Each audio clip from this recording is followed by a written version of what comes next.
Bonjour et bienvenue à cette nouvelle vidéo qui a pour objectif de vous montrer comment télécharger Kobo Collect et comment le paramétrer. Alors pour télécharger Kobo, il suffit de prendre votre téléphone et aller dans Play Store. Alors on clique sur Play Store. Une fois dans Play Store, vous cliquez sur la barre de recherche, vous écrivez Kobo. Parmi les noms qui s'affichent, vous prenez un au hasard. D'accord? Là, c'est parce que moi, je l'ai déjà installé sur mon téléphone que vous avez ouvrir ici. Sinon, pour ceux qui n'ont pas encore utilisé, vous allez voir ici installer. Donc, au lieu d'ouvrir, vous allez voir installer. Donc, il suffit de cliquer sur installer. Ça va télécharger l'application et l'installer automatiquement sur votre téléphone. Une fois le téléchargement terminé, vous pouvez cliquer sur ouvrir directement ici ou aller directement sur la première page de votre téléphone et chercher l'application Kobo. Voilà, elle est là.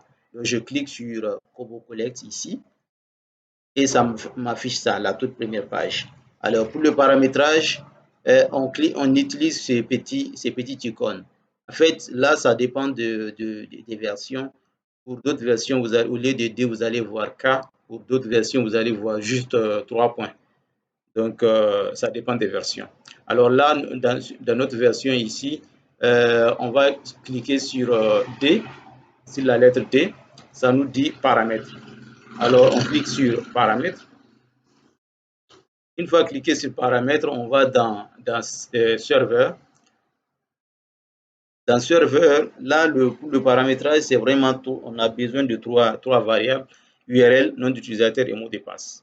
L'URL, en fait, c'est vraiment le nom de votre plateforme que vous utilisez pour la collecte et le stockage de vos données. Donc, nous, pour ceux qui ont suivi les précédentes vidéos, ce que nous avons, nous utilisons pour nos démos, c'est Humanitarian Response. C'est pourquoi quand on clique sur URL ici, il suffit d'écrire Humanitarian Response.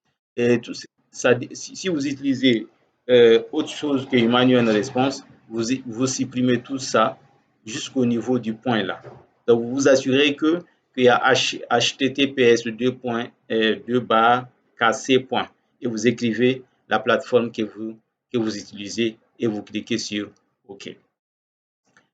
Une fois l'URL validée, vous cliquez sur notre utilisateur et vous saisissez les noms d'utilisateurs que vous avez utilisés pour créer votre plateforme Kobo.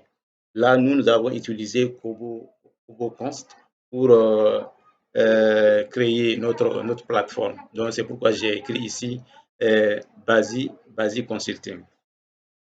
Basic Cons.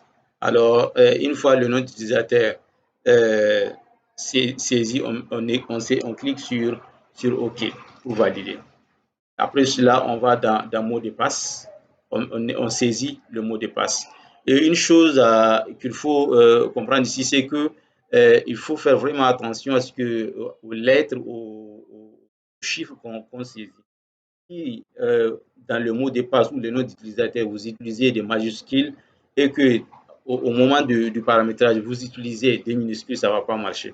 Donc, il faut faire vraiment attention à ce niveau-là. Donc, une fois le mot de passe saisi, on va cliquer sur OK pour valider. Voilà. Et j'ai fait retour jusqu'à la première page de l'application. Et ainsi prend fin le paramétrage de l'application. Je peux utiliser l'application comme bon me semble. Et c'est ce qui met fin à cette petite vidéo que j'ai voulu faire juste pour vous montrer le téléchargement et le paramétrage de l'application Kobo Collect.